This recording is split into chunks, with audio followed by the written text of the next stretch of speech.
retro gamers, welcome back to another episode of Game Overcast. I'm your host, David Kaelin, the Game Over CEO. And first of all, really sorry that we missed another show last week. That was Dan's fault again. No, you shut your mouth. No, okay. So we missed two shows in September. That was totally Dan's fault. That was both me. That was Dan. And last week was me. It's just like I didn't realize until the last minute. I had a plan to go visit a store in San Antonio on Thursday and had like a walkthrough plan with one of the managers for Thursday morning last week, and didn't realize until like the beginning of that week. I was like, oh crap, I'm not even going to be in the office on Thursday or on Friday. Sorry, we film on Friday, right? Yeah. Wink, wink. So yeah. Our movie magic makes it look like it's always a Friday show, but really it's a Thursday show we film and then air it on Friday. Tell them. Sorry. But anyway, so long story short, I was gone that day, and yeah, it couldn't be helped. So I'm really sorry. I'll talk about this later in the show too. But part of doing a show like this, part of the difficulty in doing a show like this, especially for somebody like me that's not, like a big famous YouTuber or, have real fancy, no offense, Dan, setup or anything. Well, not today. But especially not today. So, but I do what I can with this show, just like I do with the company or companies that I run and everything. And it's, I'm just one guy. I'm just a normal guy, so yeah, there's flaws. But I do my best. So, but today, good news, there is a show. It's Friday. So happy Friday, everyone. And not only is it a Friday, it's a special Friday. Ooh. Yeah. Do you know what Friday it is today? Friday the Today is 13th. No, October 14th today. Friday the 14th. Right? Yeah. Yes. Okay, yeah, Friday the 14th. Okay. So October 14th, on this day, back in history, in 2005, a young man with a dream opened a retro gaming store, and it would become Game Over Video Games. What? Oh. Really? Yeah. So today, literally, October 14th is our anniversary. This entire business, this entire thing literally opened for business on October 14th, 2005, in Austin, Texas, right here, actually. The not this literal space, but the space next door to where I am sitting right now, because it was a much smaller store then. We upgraded to this bigger space a couple years later, but yeah, so we opened here. Man. First time opening the doors for business, Friday, October 14th, 2005. Out of your own collection, you were selling stuff. Yeah, it was literally like I started, collecting stuff. I left my job as a manager of EB Games to be a stay-at-home dad when my daughter was born. Went back to work, and over that time, part of the things I do with my daughter is like we just drive around town and just hang out and stuff. It's fun to be a stay-at-home dad. And so, I started collecting video games, and that was the time when you could find them at Goodwills and half-price books and things like that. Bookses? That's not a word. Booksies. That's the right way. But anyway, you could find stuff, and so I did. And I collected stuff, and then eventually had a lot of stuff. And when I decided to go back to work, I was like, well, I should get rid of all this stuff, right? And the extras, at least.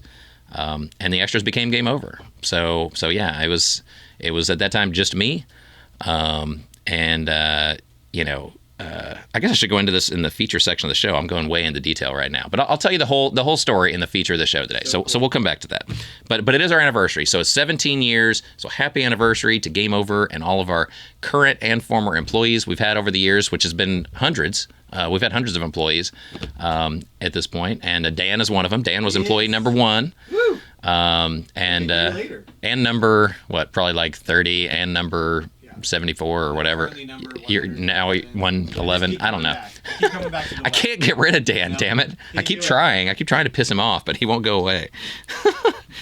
But it's been a long time, and then obviously to the customers. Our employees have done amazing things for Game Over the years, and I couldn't be where we are today without them.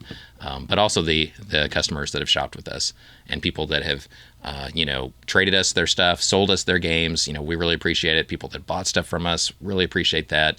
And even more than that, just the people that help spread the word and, tell a friend about Game Over and, bring your friends when they come visit from out of town, like, hey, yeah, there's this cool little like retro game shop you should check out, and, bringing them over, telling them about Game Over and then Classic Game Fest, starting in the summers, and everybody, coming together at that as kind of a community building event for the retro community in Austin and Texas and now the nation. So anyway, it's been a long time, and so we'll get into all the details and tell you the whole story, my tales of woe and success of 17 years in the feature section today. Let's get going. And one more thing to mention at the top of the show. So I'm wearing a hat today, and that is Dan's fault. Ironically or strangely, because Dan came and didn't bring the lights that make my face look all pretty, and so if I don't have the hat on, and I got myself all clean shaven for the show, right? So I'm all nice and pretty and everything, but there's one problem, which is that if he doesn't have his lights shining, if he doesn't have his lights shining straight at my face so you can see it in all its glory, then basically the lights above is all we have, the ones in the ceiling, the fluorescent lights, and they come down off of this, and it's like freaking radioactive on my white, like the movie Powder guy's head, and so... I'm sorry. Yeah, Dan's sorry, and I'm sorry for being bald. It's like two wrongs that don't go together very well, which is a bald head and bad lighting. So I'm gonna wear the hat today. So this is your face reveal. Yeah. Yeah.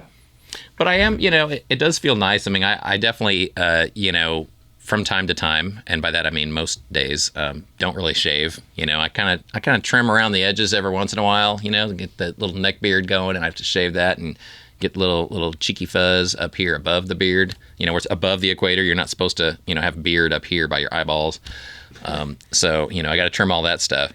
You know how it is. I do. You guys watching the show, you know how it is. Like, it's great to have body hair, but the older you get more and more of it, and it's not always where you want. It's not like on your head for sure, right? Because that's the one place I would give up body hair everywhere else if it would just grow up there. But then even on the beard, like it could be just like this. Like right now it's very, I hope you can see, neatly trimmed and everything, but it doesn't come in that way, right? It comes all down, my neck, and it goes like all up here, and I don't know.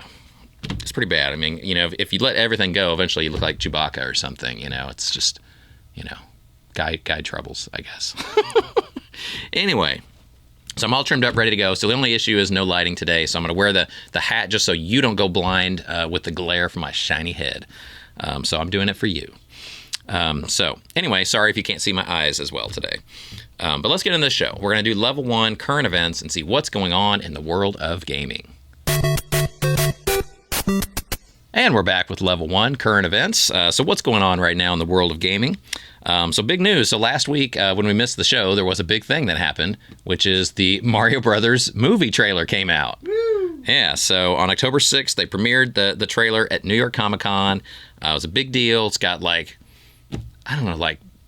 13, 14 like major celebrities that everybody knows, like Jack Black and Chris Pratt, Charlie Day, I don't even remember all the rest of them, but it's like they had this list at the end of the trailer, and I'm like, damn, that's a lot of big names in this movie. So they're sparing no expense, like Jurassic Park, on this movie. So very cool. We all saw the trailer. I assume all you guys saw the trailer. So what did everybody think? Did y'all like it? So definitely let us know on Facebook or social media or YouTube or wherever you see this show and this podcast. Or you can email me, podcast@gameovervideogames.com.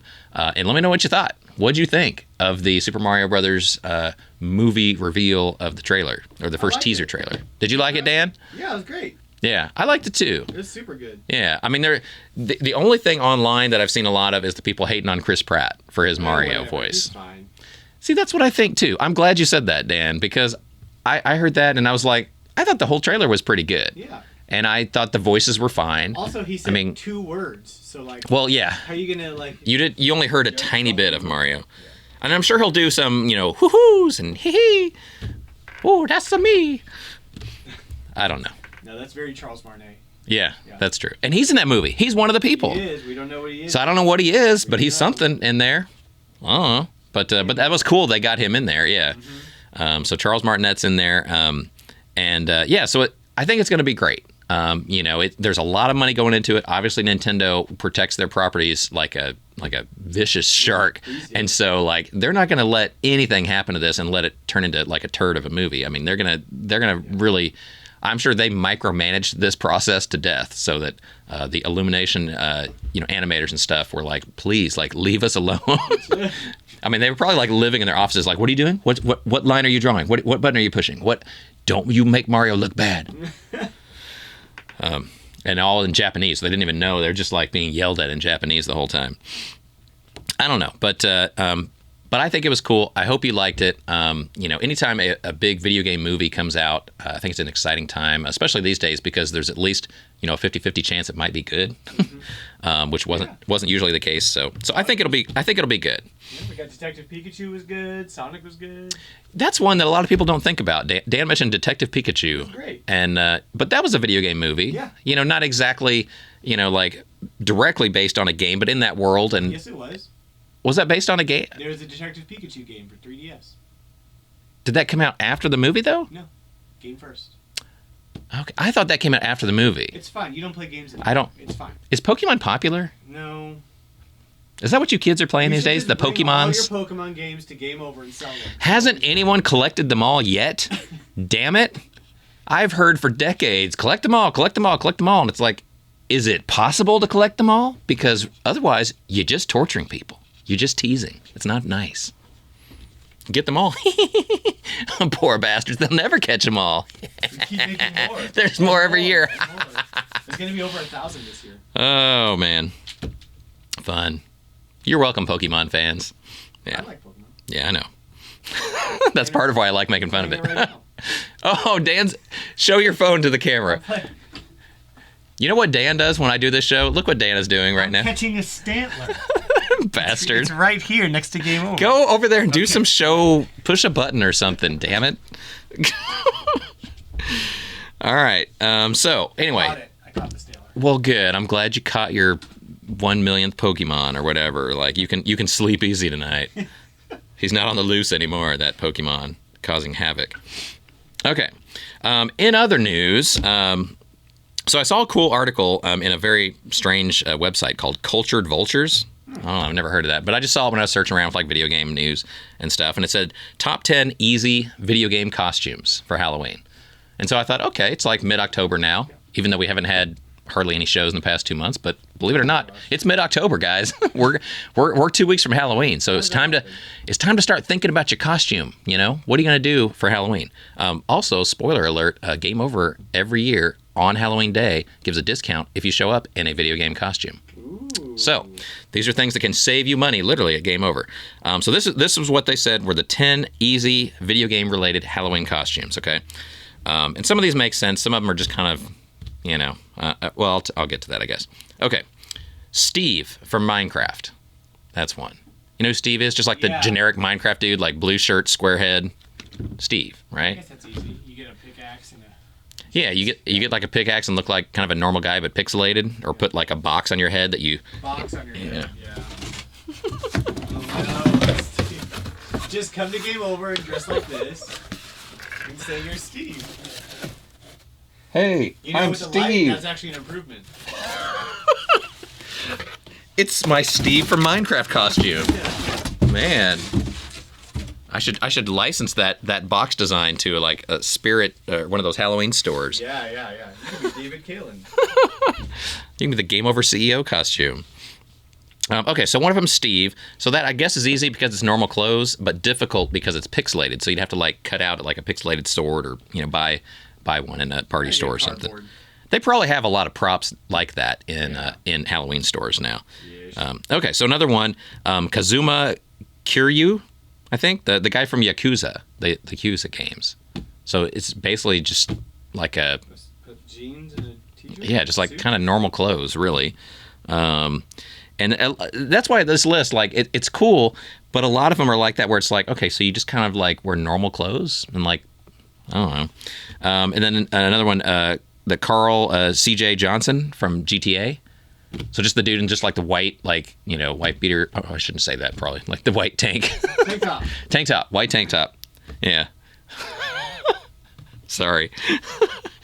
Let's see. The Traveler from the Journey game. Big hood robes. Yeah. Lee Everett from the Telltale's Walking Dead, which is again just like kind of a weird costume. Okay. Pretty much any Sony game too. Yeah, where they just have normal people. Guy with a gun. Yes. Yeah. Renegade, outlaw, loner. Yeah. Okay. Lara Croft from Tomb Raider. That's a good one. So that's a pretty easy costume, right? You know, you can if you have long hair, you can braid your hair. You know, I would say tight clothes, but I guess not anymore. Now it's just more like rugged clothes. No, it's just like a tank top. Like a tank and yeah. I'm gonna gender bend that. I'm gonna be. Are you gonna be Tom Raider? I'm gonna be Larry Croft. Larry Croft. Yeah. Larry Croft. That's cool. So instead of like the long like ponytail, you could just have like a mullet or something. Yeah. Mullet. Hey there. I'm Larry Croft. We're gonna go get us some treasure. That belongs in the museum. Yeah. Everybody, let's hop on the back of this pickup and we're gonna go down and have a look-see and see what's going on down there. We're gonna get us some treasure. Okay. Let's see. So Lara Croft's a good one. Nathan Drake from Uncharted. Yeah. That's pretty easy. He just looks like just a dude, you know. Okay, you'll like this one, Dan. Funky Kong. Hey, I get the hat. Yeah, like from Donkey Kong Country, you know. Basically, yeah, this is how they described it. I thought this was so interesting. Okay, so the Donkey Kong Country games on SNES. Yeah. So for this costume, what you would need is a white tank top, jean shorts, sporty sunglasses, red bandana, a boombox, and confidence. that was their description on what you need. Because then it's just listening to your boombox. Funky Kong is nothing if not his confidence. So let's all go as Funky Kongs for Halloween. Okay, so that's a good one. Duke Nukem. So for that one, I guess you have to have the right upper body build. Otherwise, it just it'd be weird to be like Duke Weekum. I don't know. Duke Weakling. But yeah, just a big gun and cigar, which is again like probably not appropriate, so you'd have to do something else. But I don't know. Okay, and then Joel Miller from Last of Us, again just like a dude. So anyway, so those are top 10 easy. Yeah, and like half of them you just wear your normal clothes in your closet. You don't have to go buy anything. But you could tell people, but I am in costume and it's video game related. So top 10 easy Halloween costumes. So thank you, Cultured Vultures website. That was fun. Let's see. So what are your favorite scary retro Halloween games? So this is like another, I want your comments and feedback on. Because when I was looking up online, like stuff to talk about in the news, there's some Halloween stuff out there and like favorite Halloween games and a lot of it's current stuff. It's like Resident Evil 7 or stuff that's pretty obvious that's a good like kind of horror game. But because it's more realistic and recent. But I want you to think about retro games. What's your favorite retro like Halloween themed game? There's like Ghouls and Ghosts. There's a ton. Yeah, Ghouls and Ghosts, Castlevania. Yeah. Luigi's Mansion. I like Ghostbusters on the Genesis. Yeah. That's one I always think about because I always loved that game and just the style, like the little characters with the big heads, and it had like the eerie kind of music, like on the Ghostbusters movies. I always thought that was kind of a cool, like scary game. Night Stalkers. Did we do Zombies Ate My Neighbors? Zombies Ate My Neighbors. You didn't say that, but yeah. That's a good one. Yeah. That's a good one. Yeah, good one. So anyway, so what do you think? So feel free to comment with your favorite retro Halloween video games, and then we'll talk about it on the next show. So see, I'm creating some feedback loops. So please participate in the feedback. Let us know what you think. Okay. Then in more retro gaming specific news, all the big events every year typically happen in the summertime, like conventions and whatnot. Classic Game Fest, of course, midsummer in late July every year. But one of the last ones, they're kind of wrapping up. There's still a few more coming, but they're mostly done for the year now as we go into the holidays. But the Portland Retro Gaming Expo, which is it used to be like the biggest in the country. They've been closed down for 2 years since the pandemic, so this is their first show, I think, in like 3 years. So we'll see. I'm sure it'll be really big. But their next show is coming up this weekend, actually. So when you watch the show, it's going on right now. So if you're in the Portland, Oregon area, definitely check them out. I've been personally as a guest, and also Game Over has been there as a vendor several times in the past. So yeah, I mean, I can vouch for it. It's legit. It's a good show. It's a big show. It's not one of the little local swap meet shows that, it's like you go there for an hour and you're done and you want to leave. Like it's a weekend long show. You want to be there all weekend. There's a lot of cool guests, a lot of stuff to do. So highly recommend it. So check out Portland Retro Gaming Expo this weekend if you're in the area. In other retro news, there's a new NES game coming out, which sounds strange, but these days there's new retro games coming out from time to time. So Garbage Pail Kids. Oh, nice. It's coming out. So I Am 8-Bit and Retrotainment are putting this together, and yeah, it's an NES game based on Garbage Pail Kids. So who knew? Who owns that property? Who knew we needed that? I don't know who owns the property, but I guess the two of them got together and got a license for it. All right. Because it's supposed to be, legit, so I hope. But it's coming digitally to the current consoles in November. But if you want it on an actual NES cart, they're going to do that too, so you can play it on your NES. And that's coming in next year in 2023. It's going to be $79.99, so it's going to be a little pricey dicey. But they're going to give you the cart in a box, and it's going to look good. And I mean, hell, it's expensive to make NES games these days. So it's not that bad. For Garbage Pail Kids, that seems like a good get. Yeah, it seems like something that'll be pretty cool. Yeah. So yeah, that's coming soon, I guess, and then the carts next year. So that's big retro news. And that's it. So let's move on now to level 2 company info and find out what's going on at your local Game Over video game store. And we're back with level 2 company info and what's going on at your local Game Over video game store. Well, we do have sales going on, and as you know, today is the Game Over official anniversary. So 17 years ago today, Game Over was founded in Austin, Texas, and open for business, and the retro gaming world has never been the same. We have rocked it to new heights. So we're having an anniversary sale, and it's going to go all week long. So 20% off all used games, $50 and under. So that's most of them. 20% off. And today only, there's a level up special. Friday, October 14th, it's 25% off all games, used games, $50 and under. So if you're watching this podcast on day one, definitely head out to Game Over stores today and get the maximum discount on the sale. But otherwise, all next week through Thursday. So it's October 14th through Thursday, October 20th. It's going to be 20% off all used games, 50 and under at all Game Over stores. Also available online. You enter the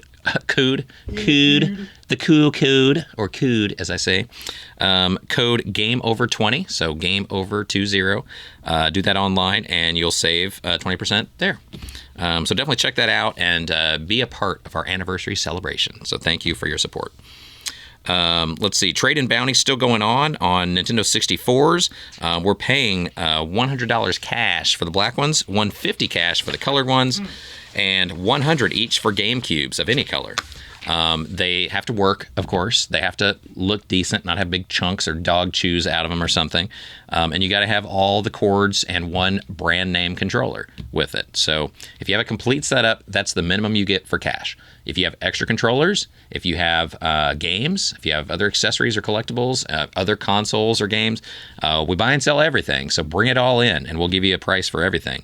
But just for those right now, we're still trying to stock up on 64s and GameCubes for Christmas. So we need them all. So bring them on. We'll buy them. Cash money, baby.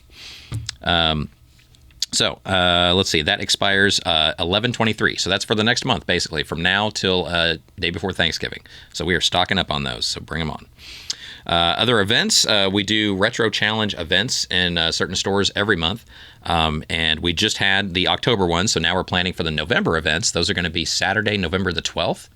So it's always the second Saturday of every month. So there's going to be one on Saturday, November 12th. And then the next one after that will be on December the 10th. So those are the last two of the year. So November 12 and December 10.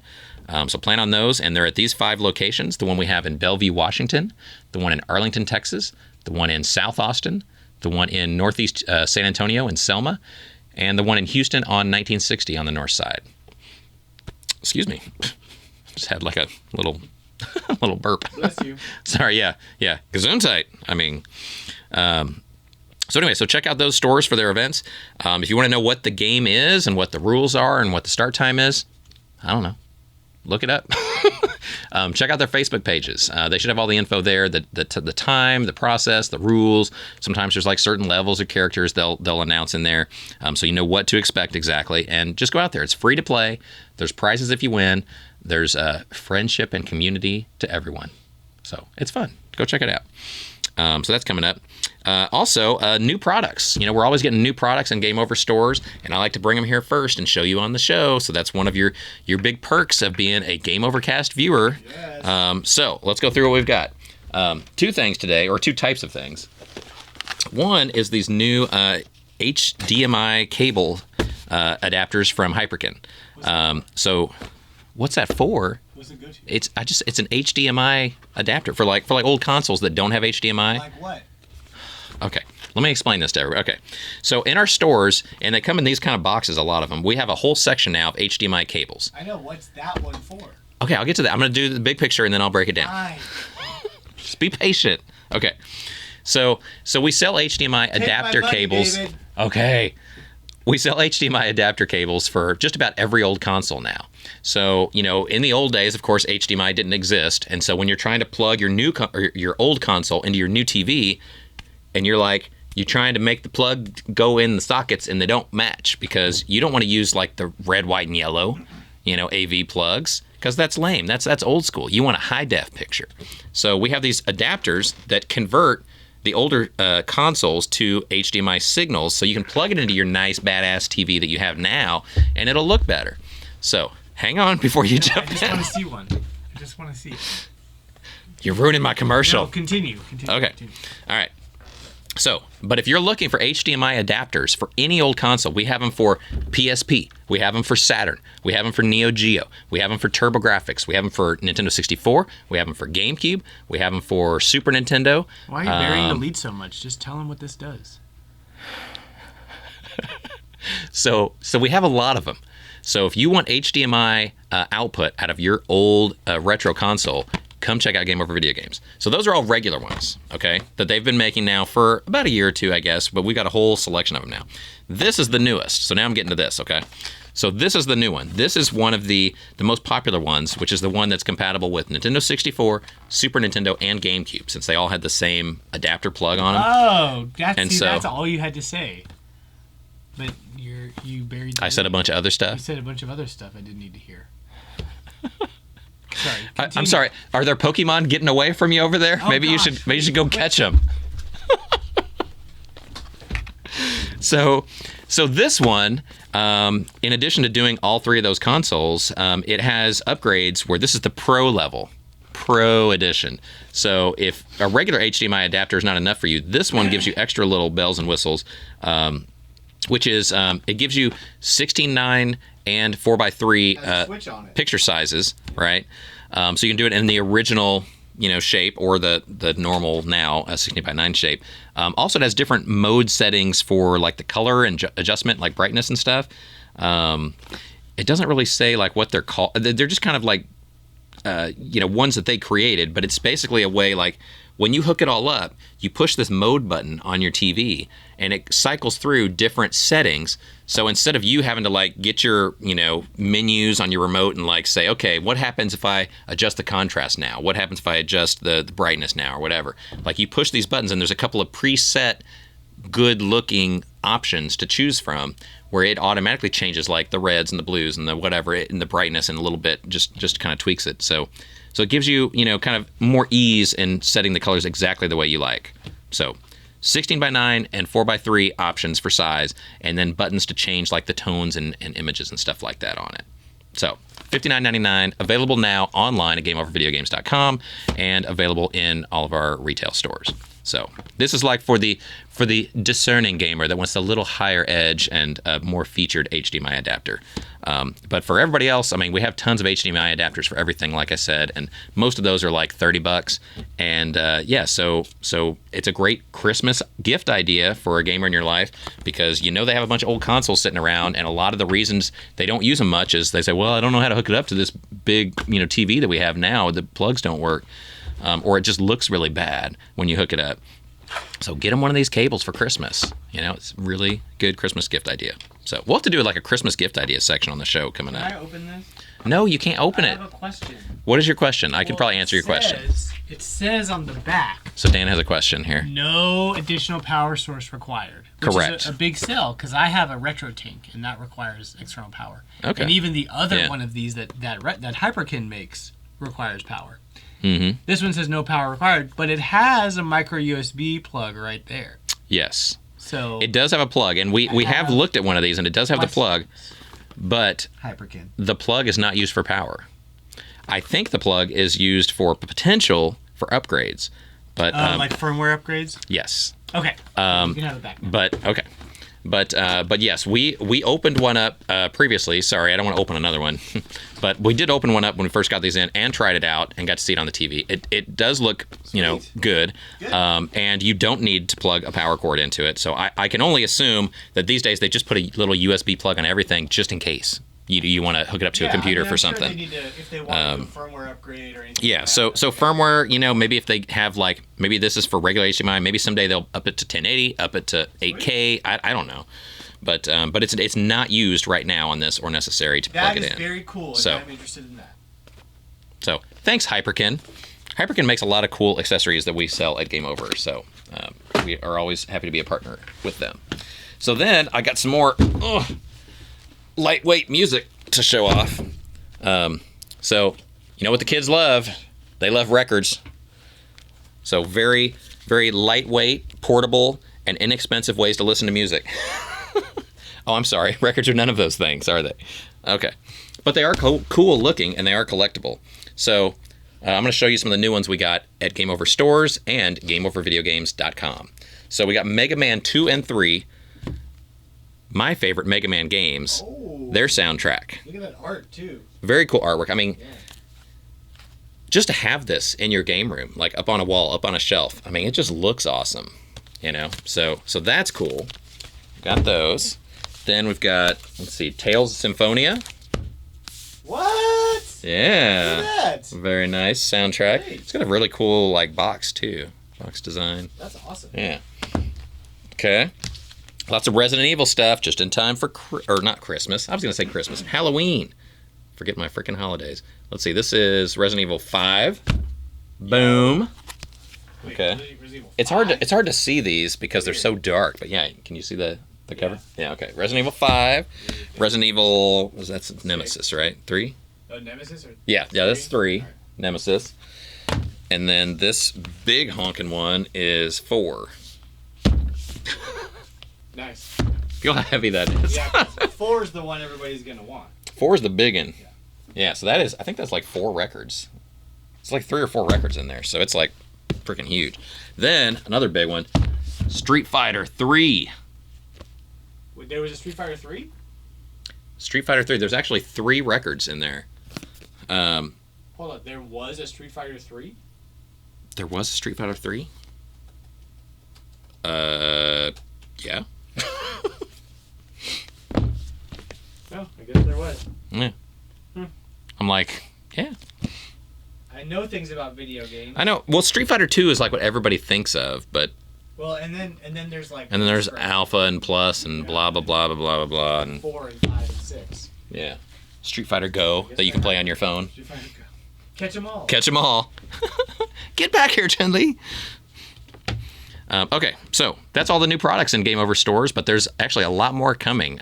We are in the process now of stocking up for Christmas, so you will see your local Game Over stores often flooded with boxes and putting stuff out and just probably having stacks and piles of things because they run out of room to put them. Because we are stocking up for Christmas. We're going to have a really great selection this year of all kinds of cool video game related accessories, consoles, merch. We're going all out. It's going to be a good Christmas. So definitely check out our stores when you're shopping for those special people in your life for cool video game gifts. So that's it for that. Let's talk about Classic Game Fest news. So Classic Game Fest 2023 is now well underway. We are doing vendor booth sales now. We, believe it or not, are up to, I think I did booth number 46 the other day. So yeah, I mean, 46 already. That's a lot. That's over a third of the room, getting close to half, but about a third of the room already gone, already spoken for. So if you buy a booth today in October 2022, you're already almost halfway back in the vendor hall because it's filling up that fast. So you need to get off your butt. You need to put your order in if you want a booth to sell stuff at the biggest retro gaming event in Texas and one of the biggest in the country. So I think Portland's still bigger, but other than them, I think we're really the biggest one that's a retro-focused convention. There's a lot of other gaming events that are, of course, bigger than CGF, but the ones that are dedicated to retro gaming typically are really small, like local events. Like they just cover like a neighborhood or a city, but they're not really that big. But CGF's one of the big ones. Portland's one of the big ones. There's just a few like that these days that are still true to their roots and focused on retro, and they haven't, gone the whole route of like a full Comic-Con where there's like, anime and trading cards and modern gaming and other stuff. So we feel it very important to stay focused on retro and not get drawn down those roads where like, yeah, you could have, another couple thousand in attendance if you just had like an anime section at CGF. And it's like, no, well, we're focused on classic gaming.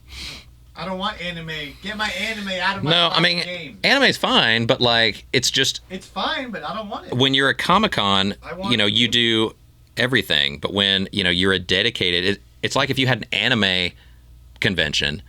And then, yeah, they might have a booth with video games, but they don't want, if they made it half anime, half video games, of course they'd have more people attend, but then it would only be half an anime convention. And so then they kind of lose their, I don't know. I just feel that way. Like when it comes to Game Over stores and Classic Game Fest, the focus is always, it was, and it will be retro gaming. So we may have some other elements of gaming and some modern gaming, but like we don't go too far down the different, tentacles of nerddom into all other things. Like there's no Stranger Things section at Game Over, and there's no, like Funko Pop section of just random, like Spider-Man Funko Pops or something. Like, of course they're cool and they're collectible and they would sell at a game store, or like GameStop has stuff like that, but we're focused on retro video games. So I'm just keeping it real with the retro. Okay. So let's see. So CGF. So vendor booths on sale now, and they're selling fast. So get yours soon if you want to be there selling at the biggest retro gaming event in Texas. Attendee wristbands. So if you just want to go as a fan and check it out, the tickets are going on sale soon. So Tuesday, October 25th is the day CGF tickets will go on sale for next year. Also, I think we mentioned this a few times earlier in the show. The ticket prices are going up. Sorry, not much we can do there, but basically there's, a lot of smaller, very small local type retro shows that literally charge more than CGF does right now to go. So if that tells you anything about how hard we've fought for so long to keep prices so low for so long, but we can't keep them that low anymore, that like, when every other show of, half the size or smaller than CGF is the same price or more expensive, that like, we can't keep doing it anymore like that. So we've got to raise them a little bit, but I will tell you how we're doing it so you can save the most money. And how we're doing it is when you buy first, just like when you buy a booth at CGF, the booths right now are the most available and the cheapest prices they'll ever be. And they go up over time. So if you book a booth now for next summer at CGF, it's going to be super cheap. If you book it in June next year, for CGF in July next year, you're going to get the last booth. It's going to be in the back corner, and it's going to be super expensive.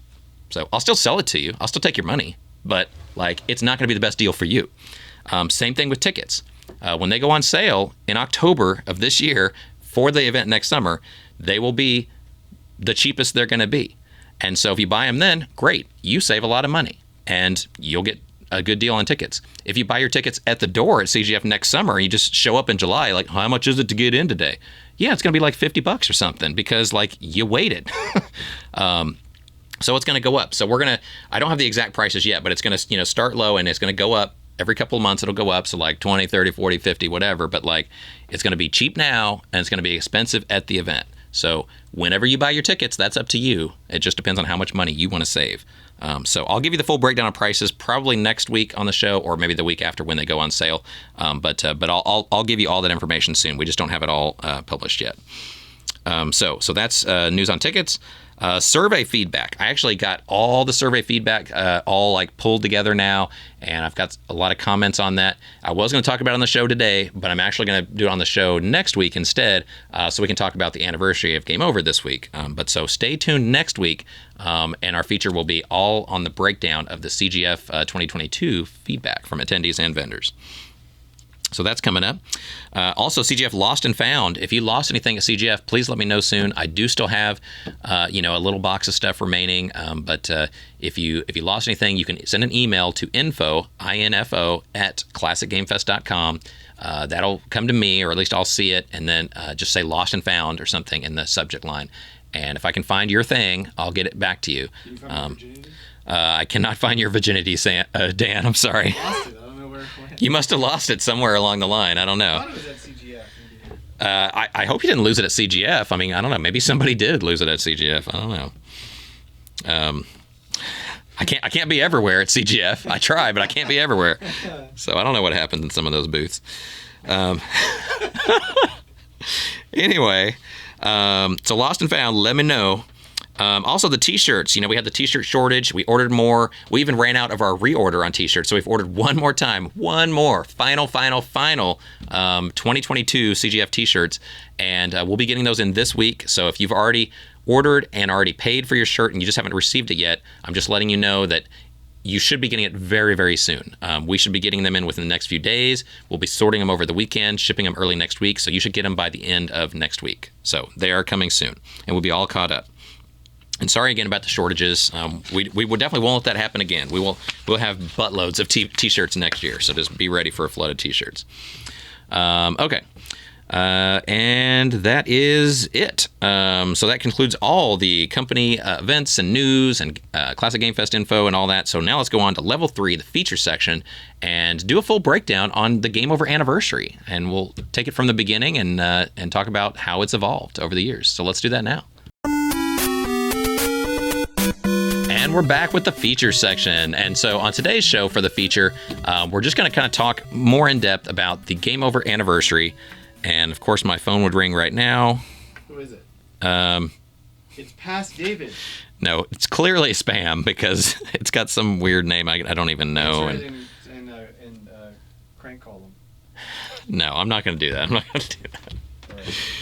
Because then it might be something. You know what I get a lot of spam calls for lately, which is really sad, and I mean really random and it makes no sense at all. Is about like Medicare. Do you get Medicare spam? No. Huh. Interesting. Every day. I mean, I had about 3 of them yesterday. Like, hi, I'm from the Medicare blah blah blah. Just letting you know about blah blah blah. And I'm just like, no, I'm not interested. I am old, but I'm not that old yet. I still got a couple of gallons in the tank. I got a couple of, I'm not in the Medicare world yet. But yeah. So I get a lot of those. That's really weird. You don't get. That means I am on the old people list. That's so weird, David. Why am I on the old people list? I don't know. Oh man, I don't want to be on the old people list. You're like 39 or something, right? I am not 39, but I don't feel like I'm freaking Medicare. Like I'm not 65 or whatever. Damn. Anyway, okay. So feature section of the show. So Game Over. It was a dark, rainy day back in October 2005. It was a dark time when independent game stores were closing left and right. Very few existed. It was dark, dark times. But then this shining light appeared over Austin, Texas, and a young boy with a dream named David Kaelin said, I accept the challenge. I will start the world's best retro gaming store. And I did. Sorry. The end. The end. Yeah, it pretty much just went from there. Let's move on. Yeah. So next section of the show. No.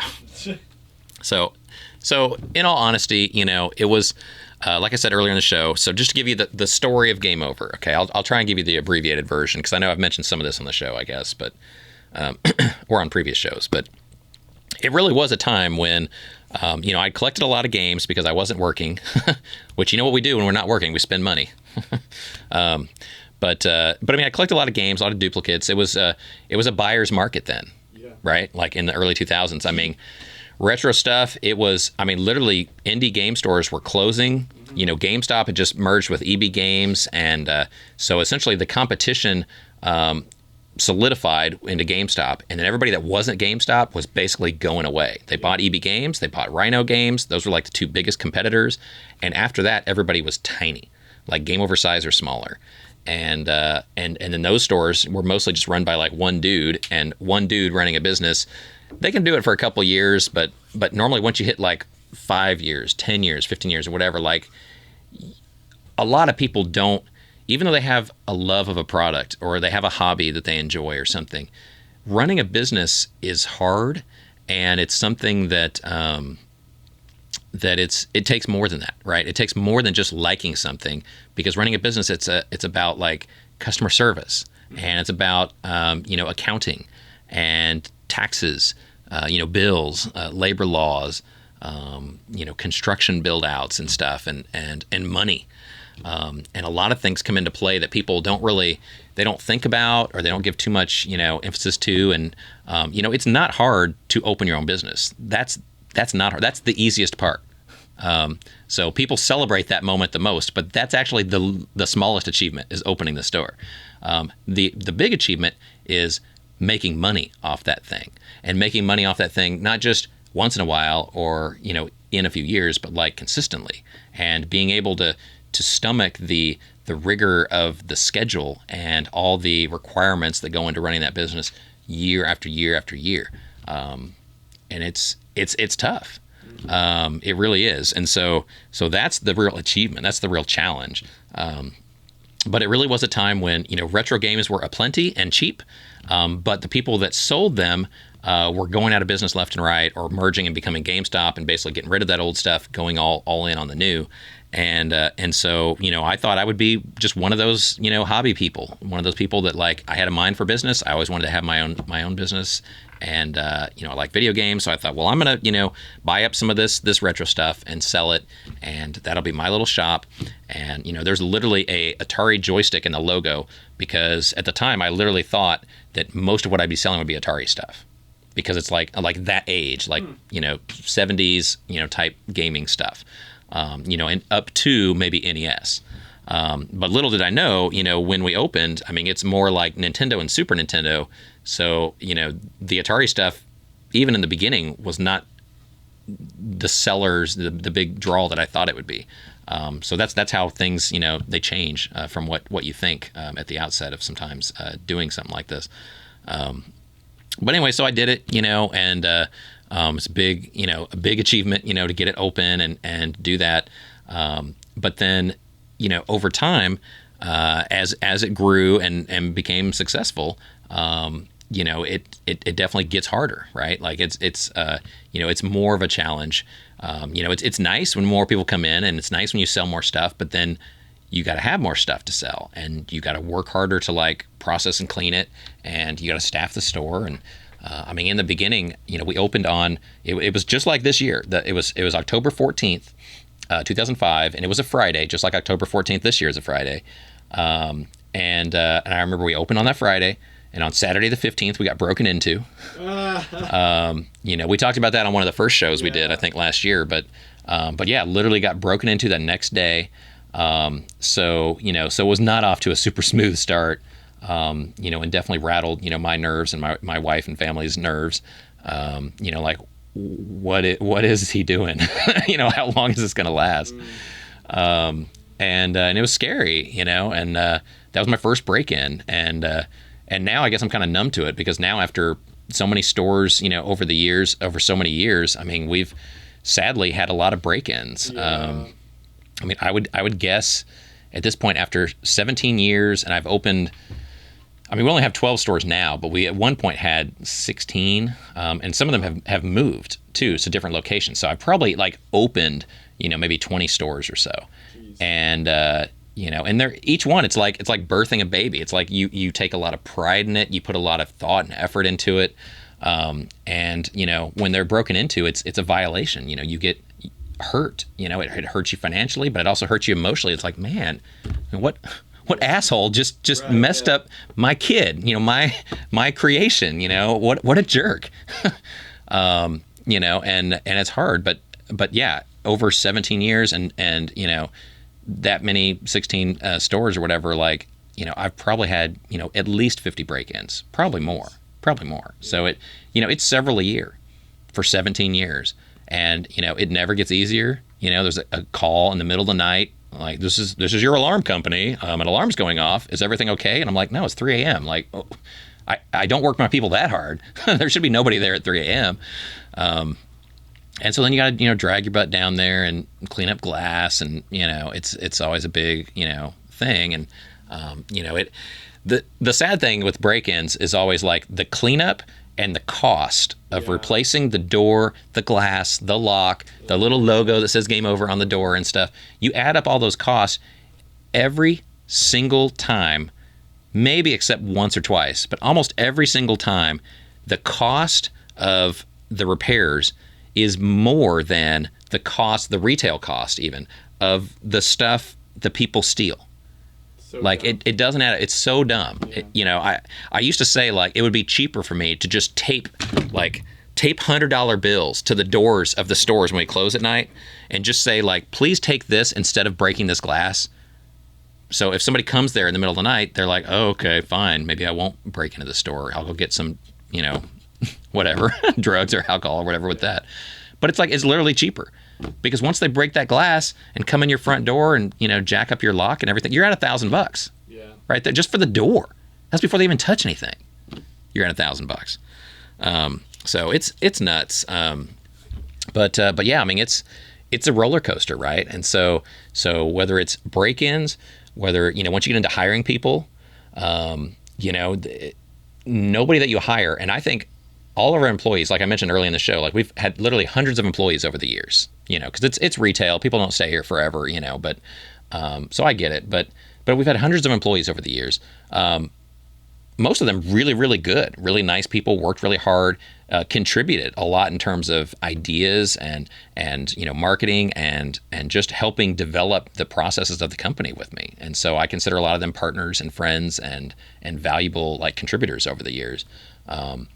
But as good as they are, none of them are like you, right? Like when you run a business, you run it a certain way, and even your very best of the best employees are still not going to run it the way you would, because either they enjoy it, but it's always still going to be a job to them and not a business to them. Yeah.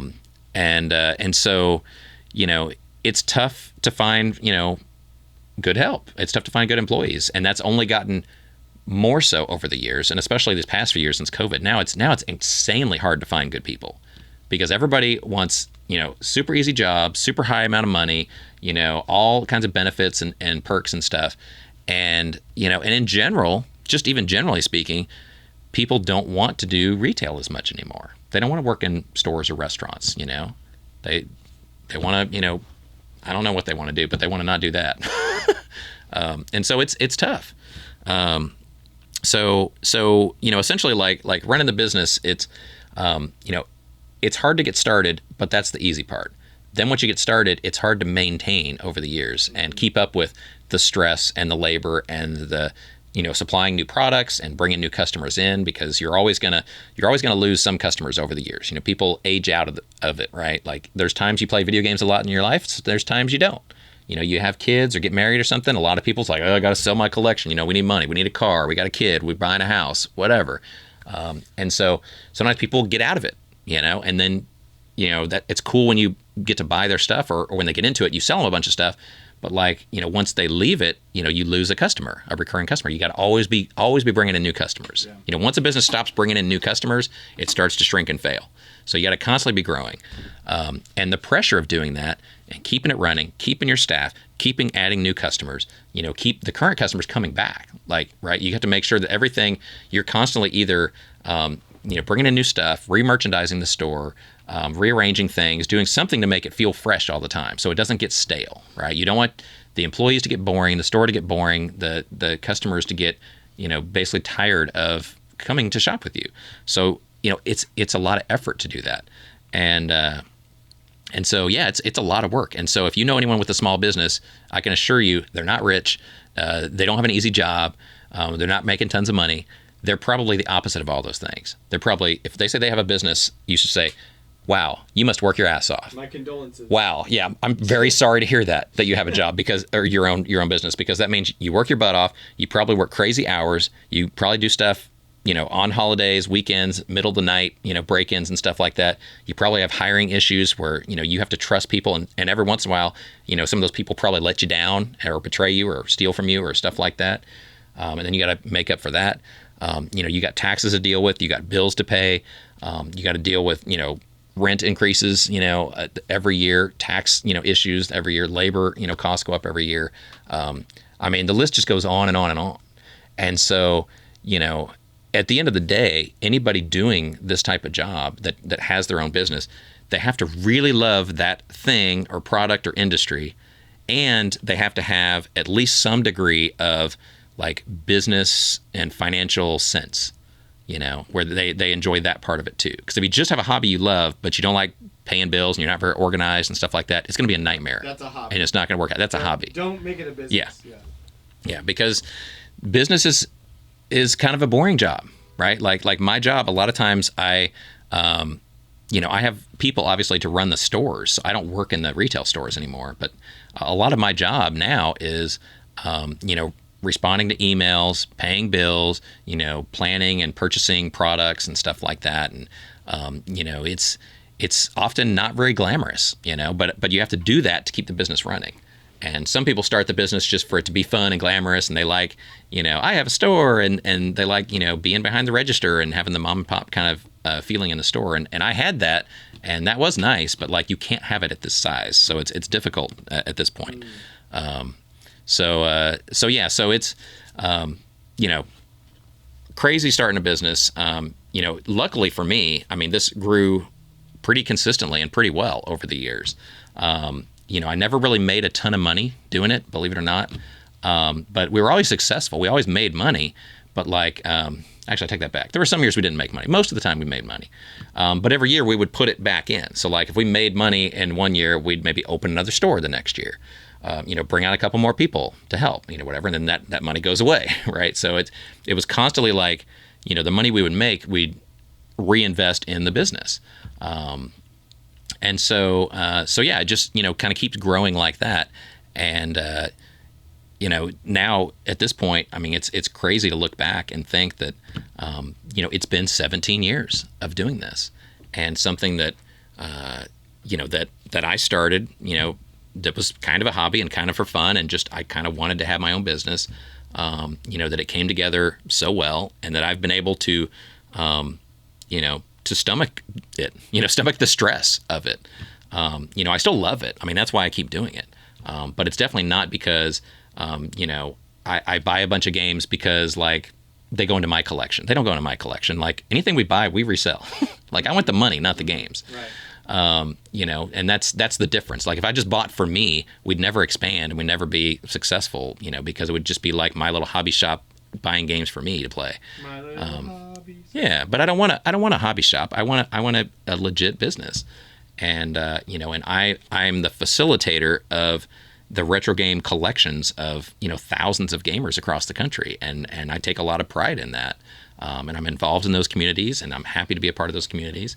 And, as much as people, will sometimes bash on, businesses like ours and like, oh, well, we don't pay enough for trade-ins, or, we sell stuff at like retail prices, but I want a deal, like a friend price or whatever. But, the truth is, when you buy from a business, it's not just money that goes into like the owner's pocket. It's money that you vote with your wallet, right? Like you give money to businesses where you support their ideas, and you like stores like Game Over, you want to see more of them, you got to buy from us. If you want to say, well, I can get it $3 cheaper on eBay, well, that's cool, but that means if everybody does that, stores like us go away, and then you don't have that option. Then you have to buy on eBay. And sometimes eBay prices are actually higher than Game Over prices. Yeah. So it's not always cheaper elsewhere. But you have to vote with your wallet. And when you see a small business, and this has happened, this has been one of my greatest keys to success over the years, I think, is that people have actually chosen to shop with us because of that. Like they support the concept of Game Over, the ideas of Game Over, the benefits of Game Over. And so even if, they maybe come in and don't find exactly what they want, or maybe it's like, $5 more expensive than price charting. Heaven forbid we're more expensive than price charting. Oh my gosh. But they know it goes to a good place for a good cause, for supporting a business they want to see around. Because the reality is you have to make profit. You do. Because to add more stores, to add more people, to give your people raises, every year, like we do, to buy new products and stock your stores, and re-merchandise them and add new fixtures and displays and advertise and stuff like that. Like, it all costs money. And so, it's important that people see the bigger picture. And so over the years, that's probably, one of the hardest things. I think the hardest thing overall, this is just kind of a really random conversation about Game Over, but but the hardest thing I think is just dealing with the amount of stress and the fact that it's hard to start, and that's the easiest part. And then from there, it gets even harder over the years, because the more stores you have, the more problems you have. The more employees you have, the more problems you have. The more even sales you have, the more problems you have. And so, you have to be able to scale up in terms of not just like size, but also in your stomach and your ability to handle even more stress, even more of a time commitment, even more of a hassle. That's why I'm missing the show sometimes. Like, it just has to happen because, there's still just one of me. I say us and we because I consider, my employees all like a team with me. But like, really, when it comes down to doing certain tasks, it's still just me. So like, if I'm out of town, I'm out of town. I can't do a show because it's just me. And that's really difficult sometimes, to be the only person that can do certain things, for your business. But I mean, at the end of the day, I look back, I really, as hard as it's been, as much money, personally, and as my family has put into the company, in the beginning, during the rough years, during like COVID, recently, just to keep it alive. I mean, just 2 years ago during COVID, I mean, we were almost out of business. Yeah. I mean, scary. and a lot of places never reopened. A lot of restaurants and stores reopened, but it was never the same, right? Like when you have a stroke or something, and then you come back and it's like you're never the same. You lost something. And there's a lot of restaurants and stores that had that happen after COVID. They came back and they're shadows of what they used to be, and a lot of them have now closed. Even though they came back and opened, they're closed now. And so, it was really tough. And, so the growth over the first, say, 15 years was tough. And then 2 years ago, shut down for COVID, we were almost out of business because, having to close all the stores, let all the employees go, or let them, furlough, whatever you want to call it, where there's no hours, there's no work for anybody. But even during all that, still having to pay the bills and keep things going and stuff like that, keep the leases open so the landlords don't come, change the locks on us and take all our stuff. You got to keep paying them. And, it was a tough time. And so, just 2 years ago, even after 15 years put in, 2 years ago, I was basically back where I started from, where the company and my personal family stuff, we had, a lot of money had to be like reinvested into Game Over to like keep it alive, like a life support system. And, I had like no money in the bank. I had credit cards maxed out and all kinds of stuff, like all over again, like you're just starting from scratch. And that was really tough. And now in these past 2 years, it's been, I think, kind of an amazing like reversal of fortune, because, we've, last year been able to pay off, all that debt and stuff. And now we're back to success and profit and stuff like that. And so now we're able to like, buy new stuff and we're expanding like new products all the time that I show on the show or whatever. And, we definitely put the profits to good use, right? It's not just like lining my pockets even now, but no, I enjoy what I do. It's been an incredible ride. I mean, it is like a roller coaster, and on a roller coaster, the ups and the downs, you got to love both, right? Like sometimes you're going to be flying high and feel like you're on top of the world and you're just making tons of money and you're just like, this is great and it's going super smoothly. But just be ready, because just around that corner, there might be another, huge dip that you don't even see coming. And so you got to have kind of steel nerves and be really, ready to handle anything that comes anytime. whether it's seen or not seen to be coming. So it's been crazy. But I do love what I do. Like I said, when I was a kid, I always, and I was pretty nerdy, I'll admit, but as you might expect, I guess. But I mean, it wasn't, I always was a hardcore gamer. I liked video games, but I was a hardcore business nerd is what I was, which is, I loved math classes in school. I always wanted to have a business, growing up, even like the few books that I would read in high school. This is really nerdy. I probably shouldn't even say this, but like the few books that I would read would be like business related books. You're so weird. I read books when I was like 18 or 19 where it's like how to make money on real estate and stuff like that. Like I was literally reading books like how to get rich, type books that normally like middle-aged people read. Yeah. I was reading those like in high school and college age because I was all about like how do I, have a business and do something that like creates something. And I can't tell any of you guys how grateful, and humble I am by the fact that Game Over has turned into that thing for me. I didn't even have any idea in the beginning it would be more than one store or even that it would last more than a few years. But to my pleasant surprise, it has. And I keep putting into it as much money and heart and effort as I can. And you guys keep all supporting me and coming to events like CGF over the years and supporting our stores. And we open a new one in a new city and people come out and support and like, hey, thanks for opening one in, Dallas or Houston or Seattle or whatever. And people come out and they support us. And it's so humbling and so rewarding that people do that. And so, you guys really drive me to want to keep doing better and doing more. And so thank you guys, everybody who's supported Game Over and Classic Game Fest over the years, helped us get to where we are today. And I'm not done, despite what all the telemarketers think, I'm not Medicare yet, I'm not retiring yet. So, we're 17 years in, but I don't plan on stopping. I'm hoping that now that we have gotten COVID kind of behind us and we're back on, track financially and everything now, that maybe we'll start opening some new stores again and start expanding again. And I definitely want to bring in new products and stuff like that I show on the show every week.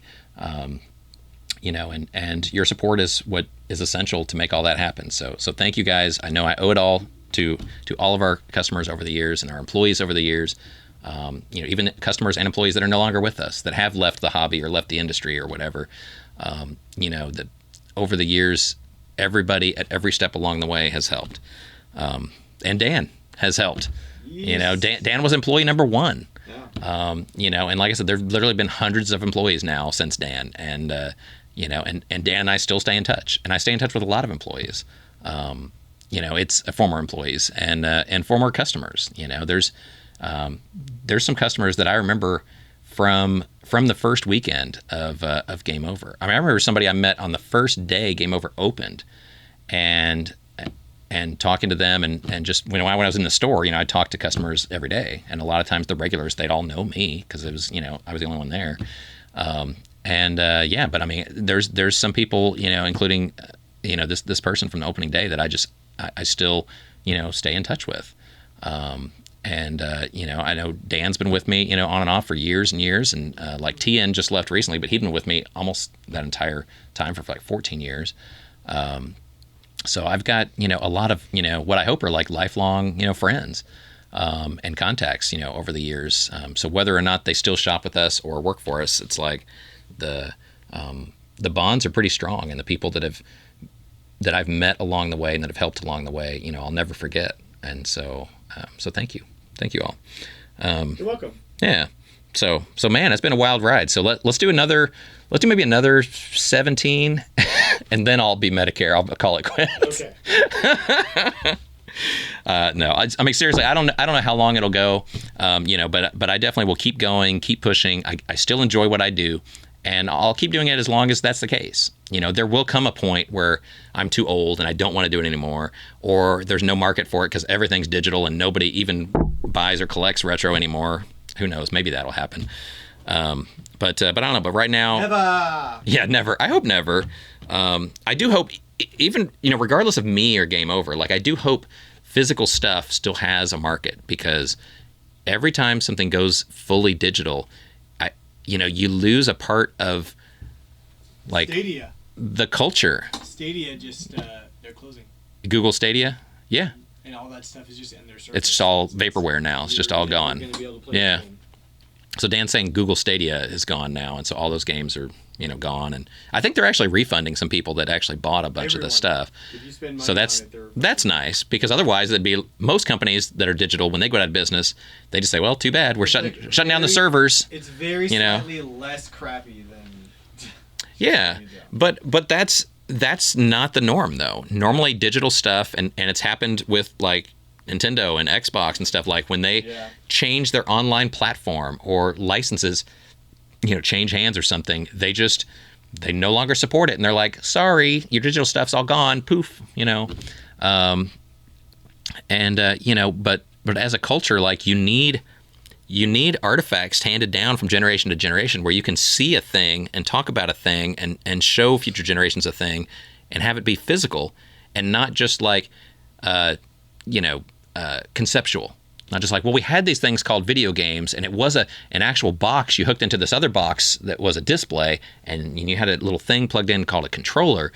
And if you're just explaining it to someone, just imagine, like, with your eyes closed, you're explaining to someone what a video game console is, like 100 years from now.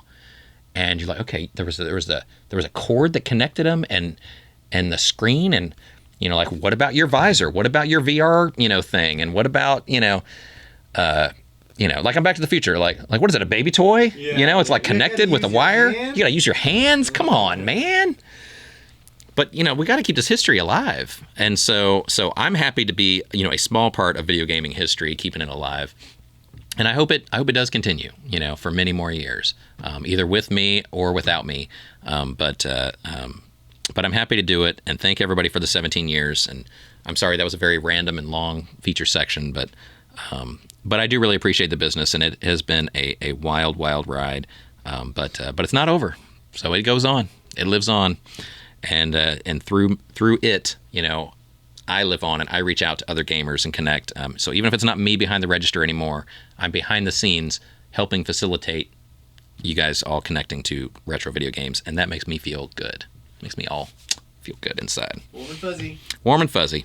All right. Well, that's it for the feature this week. Next week on the show, for the feature section, we'll talk about the survey results from Classic Game Fest, and that'll be fun too. So we'll look forward to that next week. So now let's go to level 4 and the boss battles. And we're back with the boss battle. So this is a boss battle. It's a big one, and it's going to be a multi-part series boss battle. So this is just going to be part 1. So I am in the process of moving right now. You're what? Moving what? Myself. Your house? Well, moving to a different house. Okay. Yeah. That's a movie. Okay.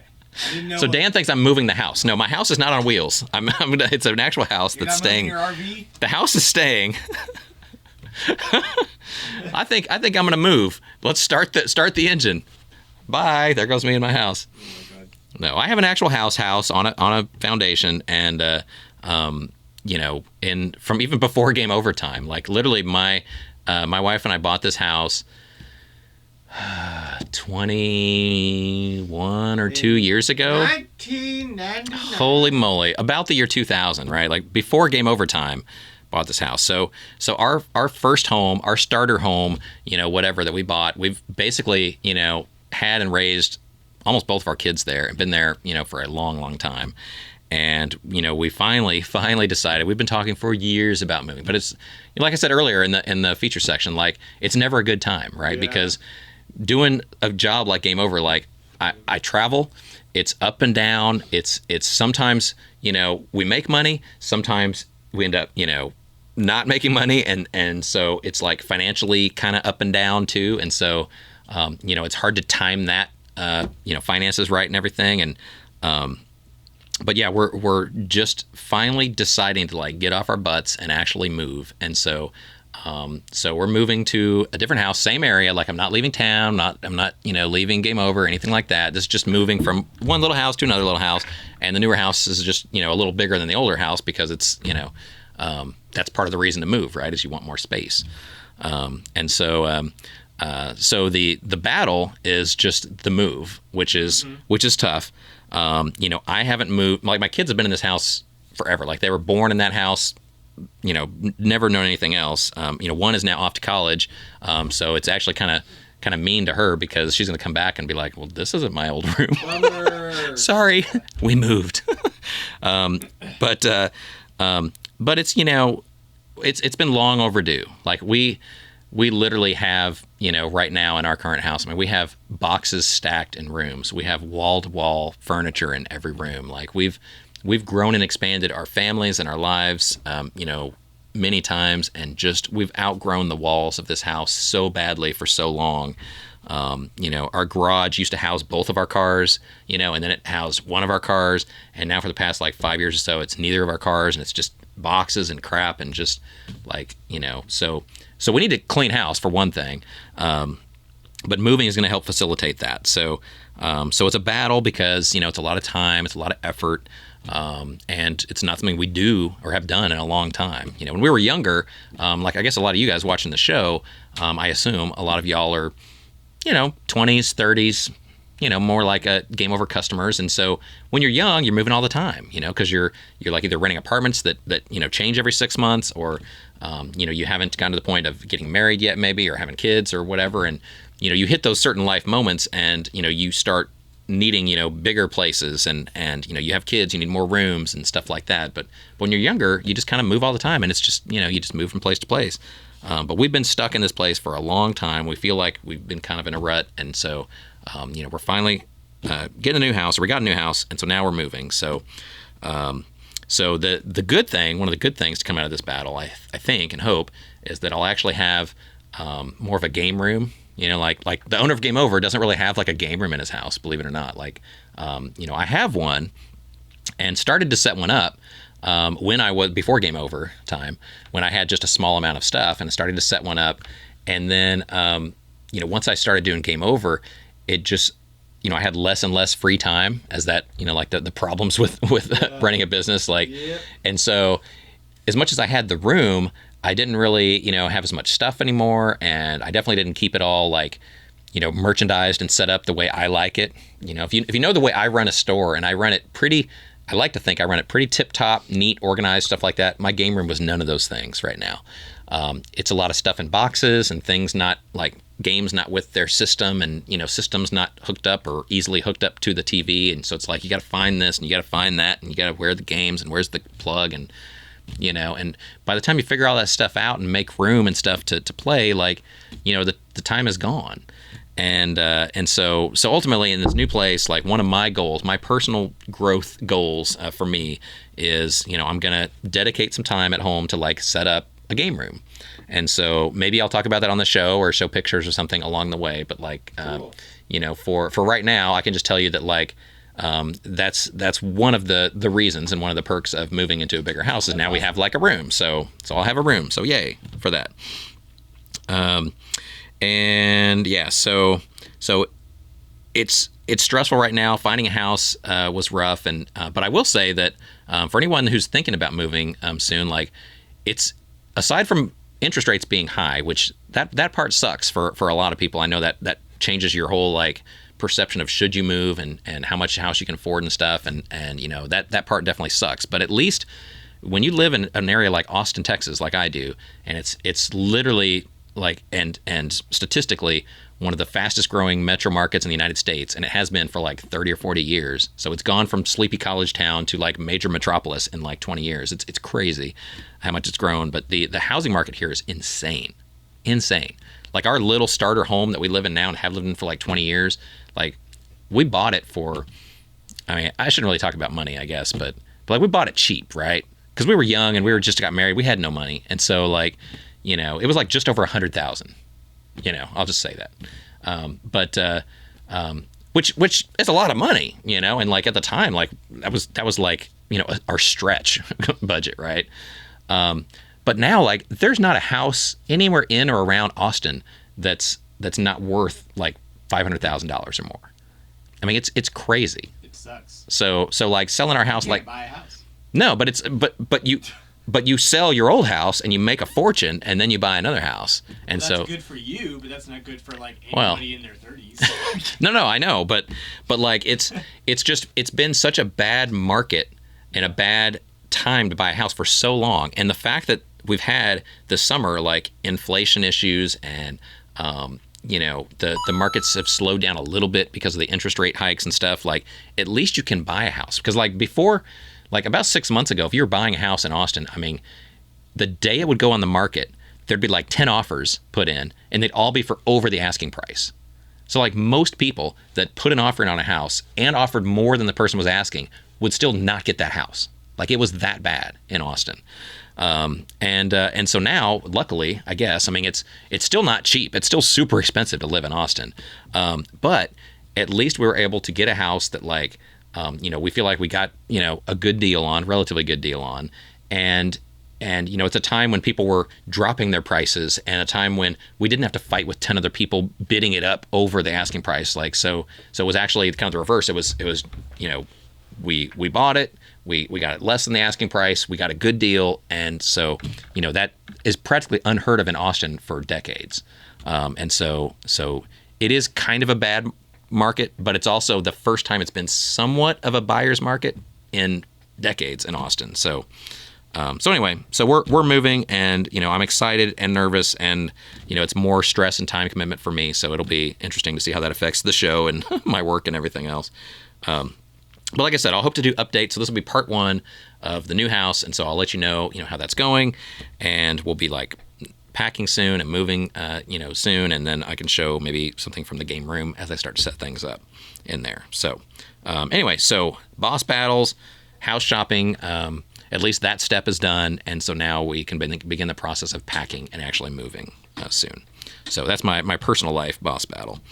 But yeah, that's it. So let's go on to the bonus level now and fan feedback and see what we've got from all of our wonderful, wonderful viewers and listeners to the podcast, and go through all your comments and feedback now. And we're back with the bonus level, fan feedback. My favorite part of the show. Lets me talk to you directly, kind of indirect, I guess, but I like the feedback. I really do. So a lot of comments from the past couple of weeks. Keep up the great work. Happy Friday. Hope everybody's doing well. That kind of stuff. Great. It's great that we have this little community. I know it's small, but it's nice when people are like, hey, I hope you have a good Friday too, and I hope everybody listening has a good Friday. Those are always nice comments to hear. Let's see. Ricky, a frequent commenter. He said it was interesting, the breakdown on the things learned from video games. So that's cool. I'm glad you liked that. I thought that was a really interesting, thing too. He said he had a little brother who's autistic and nonverbal, and used video games to learn a lot of social skills and, turn taking, decision making, just interaction with other people in kind of real world scenarios. And so, yeah, I mean, video games, they have a lot of benefits. They get a bad rap,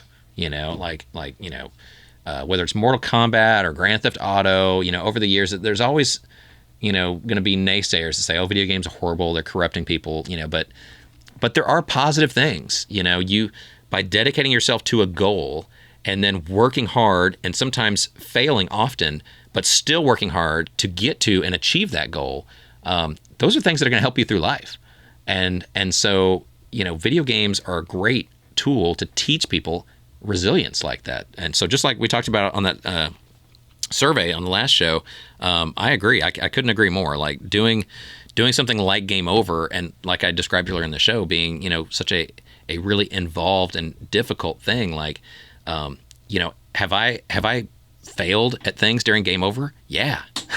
Have I made some wrong decisions, hired some wrong people, done some wrong things in the store? And of course I've made mistakes. I'm human, but the fact that I pick up from every failure, dust myself off, and be like, okay, well, let's change that thing. Let's not do that. Let's, change this policy, hire a new person. Let's open a new store. Let's do whatever. But you're constantly learning by playing video games to adapt and to learn and to try and try again. And so that was great that it helped out his brother too. He was talking about vehicle prices being crazy too, because I'm still looking for a car. I mean, the house search kind of like put my car search on hold because It's like, well, now all the money and all the focus is on the house, and so I'll get a new car eventually. But I'm driving the old car and I'm fine with that. But we were talking about new car prices and how like there's so limited supply, right now, and the prices are crazy high that he actually bought and sold a used car recently and made money on it, which is that was funny. But yeah, he said he bought a used car, then drove it, used it for a while, and then sold it. And when he sold it for more than what he bought it for. So it was used. Then when he sold it, it was even more used, even older, and he sold it for more money. So made a $2,000 profit on it, buying and selling a used car. So that's awesome. And then also for me, looking for a car, because the selection in the Austin area seems to be so bad. I was looking at Pathfinders at the time, and like, because it's a brand new model or whatever, and it's so hard to get the chips and whatnot. I don't know. But supply shortages, labor shortages, whatever the reason, like each dealer has like a couple to show, and they really want you to like just buy one. They want you to do like what Tesla is, they want you to just tell them like, I want like, a black one, I want these features, and here's all my money, and just let me know when it's in. And I just hate buying something that expensive that way. I want to see it. I want to kick the tires, I want to look at it. This baby right here, slap the hood. Yeah, I want to see it and feel it and sit in it and drive it, I don't want to just, I don't know. But he's suggesting maybe going to small town dealers instead, because obviously there's less competition, less buyers in those markets.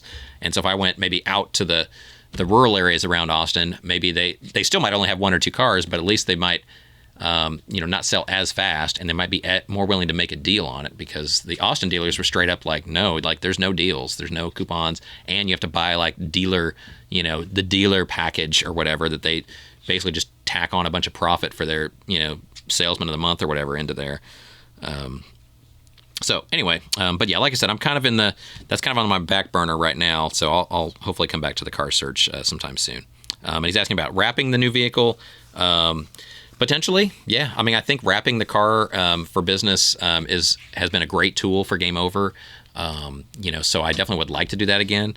But again, it's just, I got to find the car, and then I have to have that designed, because I would want to do something, cool on the design. And so eventually, hopefully I'll get there. And actually, another thing to talk about, one of the comments was about that Florida store that Dan and I were talking about this before the show. Yeah. There was a Florida game store. We know Florida was like wiped out by this hurricane last month. And there was a video game store there. Do I have the name? Yes, 8-Bit Hall of Fame. Yeah, so shout out to our brothers in arms, 8-Bit Hall of Fame video game store in Florida that apparently was wiped out by the hurricane, like a lot of businesses. And they said they had $2 million in inventory, which sounds a little high. I don't know, but it, probably had some rare games or whatever. But pretty big store. Yeah. So okay. So they had $2 million in inventory, but the insurance, they only had it covered for $150,000, like $150,000. So like not even 95% of the value of their business was gone and not recovered, not reimbursed. And that's rough. That's rough. So we feel for you guys and hope that, you get back on your feet. So I'm sure this shout out on our show will help bring a couple more customers your way. So that, hopefully that's something we can do to help. But it really sucks. I mean, in this kind of business, and Dan and I were talking about this before the show, having a business is hard, it's expensive, and all these bills to pay and legal stuff. And, one of the most overlooked things is insurance. And even if you have it, like I was talking about all the break-ins we've had over the years, like too many to even think about, really. But literally from the second day in business, I had my first break-in. And it's just, several a year since, for 17 years. But like every time, except maybe a few exceptions, it cost more money to fix it than the thieves actually get in product. And most times, it's not even worth an insurance claim because your deductibles are so high that you still come out ahead by just paying to fix the stuff, then filing the claim, and then risking having your rates jacked up or being dropped for coverage, going forward or something. So unless it's major loss or damage, you really don't want to claim the insurance because it could help you that time, but then it could ruin you in the future by making the rates so high and unaffordable for the next time. But I know I feel for you because this having $150,000 in coverage sounds like a lot, but I can tell you, like, $150,000, like, you know, just to set up the store with, like, you know, paint and slat wall and carpet or flooring or whatever and fixtures, and then just a basic selection of the common games. I mean, that's probably 150, you know? And then, like, the rare, hard to find stuff that's virtually irreplaceable. But if you do replace it, it's very expensive. That kind of stuff, you know, there's no substitute for that. There's no replacing those things. So it just kind of sucks. So anyway, so like I said, we feel for them. So 8-Bit Hall of Fame in Florida, if you're in the area, or I don't even know if they have a website, but if they do, you know, maybe, you know, give them a shout out and go check them out and, you know, help them get back on their feet. Also comment from Larry, our buddy Larry. What's up, Larry? Larry! So Larry says, what's up, my dudes? So what's up with you, Larry? He's excited about Street Fighter 6. He loves the idea of a live show. Ooh, so we can do a live show. He got to sit in on one show and be a guest, and then he was like in our audience of one for the show. So he likes the idea of a live show. He also was excited, I think a few weeks back, we were talking about Marvel and Star Wars and stuff, and I know Dan's not as into Marvel, but like he said there was huge news that you know, Hugh Jackman is coming back as Wolverine in the new Deadpool movie. Mm-hmm. Are you excited about that at all, Dan? I know you're not a big Marvel. No, he's not excited. Well, Larry, I share your excitement. I think that's really cool, and I think that'll be interesting. And it'll be basically between the you know, the original Fox Studio X-Men movies and like Logan, where he's old and died. So it'll be like his life between there, like where he's kind of old and kind of ragged, but not quite, you know, over the hill yet. But I don't know. Maybe being with Deadpool will be the thing that sends him over the edge, and that gets him all you know, ragged for Logan. Anyway, but he's excited. I'm excited about that one too. Larry's favorite arcade game from back in the day was anything with odd controllers, which is interesting. But that is cool. You know, so he's saying like Tempest and Tron, yeah, I have to agree. Like those kind of games, they are really cool. But I was never good at any of those games. Anytime I had a weird controller, I'd always be like, "Oh, that's cool," and then I'd play it one time and be like, "Nope, I'm no good at that game. That is not cool." So I don't know, but yeah. So he likes the odd controller games, like which is ball. cool. You got like millipede with the ball. Yeah, trackballs were cool. Like doing, you know, centipede or millipede with a trackball. That was fun. So I guess of all the odd controllers, that was probably my favorite odd controller was the trackball. But anyway, yeah, he says got to hang out again soon. He's asking about did we get any female guests lined up for the show? No, we didn't. So I guess if you have any suggestions for female guests for a Game Overcast, let me know. Email podcast@gameovervideogames.com and let me know who should get on the show. And yeah, we'll see what we can do there. So sorry for missing the shows lately too, by the way. You know, I know I mentioned this earlier in the show, but kind of the last thing to wrap up here that I wanted to mention is, you know, because, you know, Dan sometimes has issues where he can't make it to the show or can't bring lighting or whatever, like, you know, and I sometimes am obviously busy and travel and can't make it to the show. We're thinking of changing kind of the format of the show. So I hope you like the Game Overcast, and I hope you enjoy it, and I hope we all learn something every week.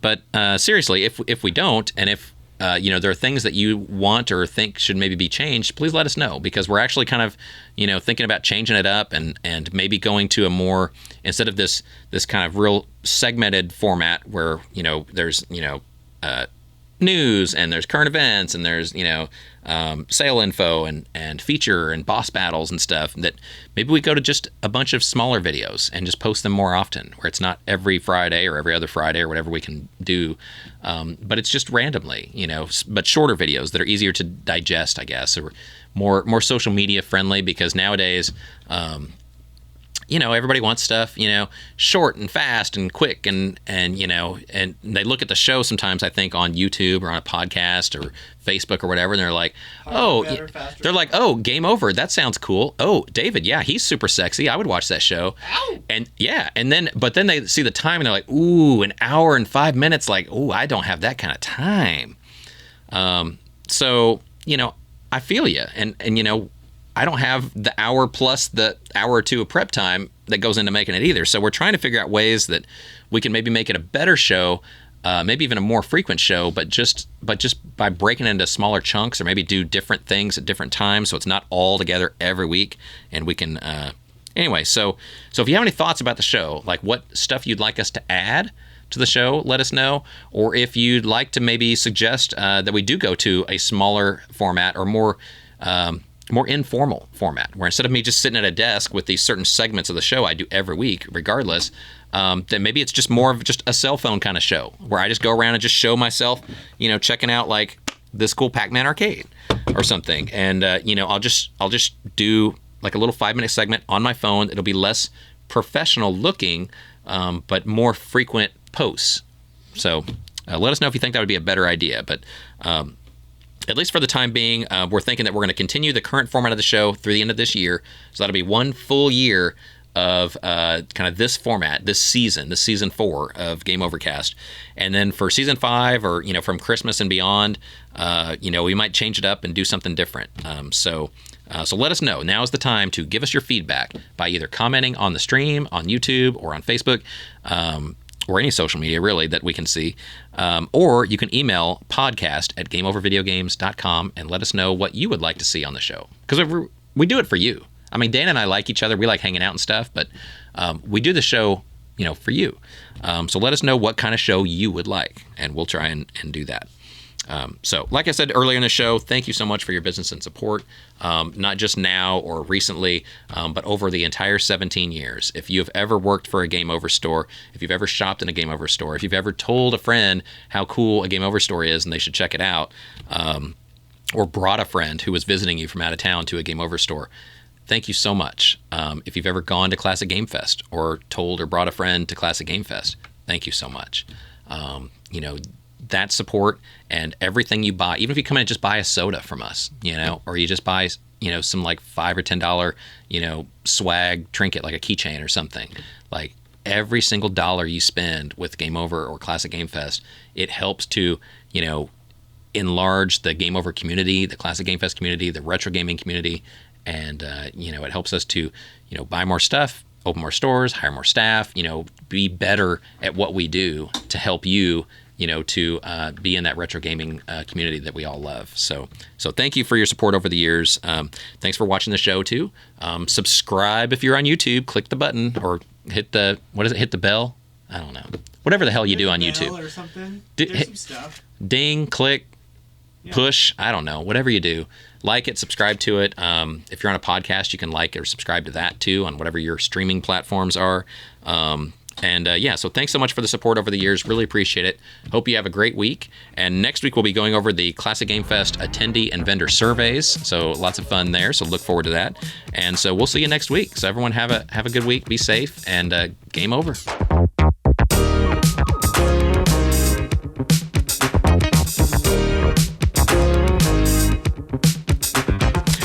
I think the show works well when you jump in from time to time, but I think if you sat up here, there'd be a lot of times where you're just sitting without anything to say. All right. And so it might be, what I mean? No worries. Yeah. Let's go. And even though I give you a hard time, the times that you just jump in, it does often turn out really well. Yeah, I know. It's a funny little break. Yeah, and if you're up here all the time, it wouldn't be funny because then you'd just be here. So...